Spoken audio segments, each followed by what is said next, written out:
Syahrini kini telah menjalani kewajiban sebagai seorang muslimah dengan mengenakan hijab. Hal ini lantas memunculkan dugaan bahwa istri Reino Barak itu akan meninggalkan dunia keartisan. Belum lama ini pengacara kondang Hotman Paris juga memikirkan hal yang sama. Dia menduga Syahrini akan pensiun dari dunia hiburan. Dia sepertinya benar-benar meninggalkan dunia selebriti, kata Hotman Paris di pengadilan Tipikor, pada Senin, tanggal 7 Juni tahun 2020.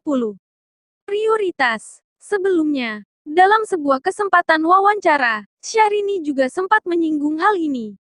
Ia menjelaskan bahwa setelah menikah, prioritas terbesarnya adalah suami. Ada hal yang aku harus prioritaskan dibanding kehidupan sebelum menikah. Jadi prioritas utama sudah pasti suami dan keluarga, apa maunya beliau, tuturnya dikutip dari YouTube Intens Investigasi, Selasa, tanggal 8 Juni tahun 2021.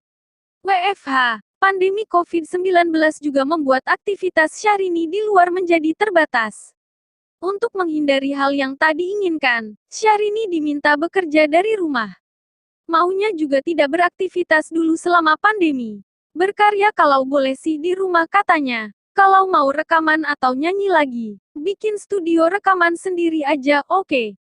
Jadi aku nyaman, paparnya.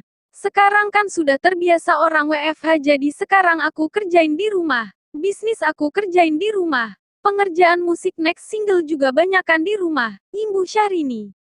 Tetap berkarya. Sebagai musikus, Syahrini juga akan tetap mengeluarkan karya terbaru.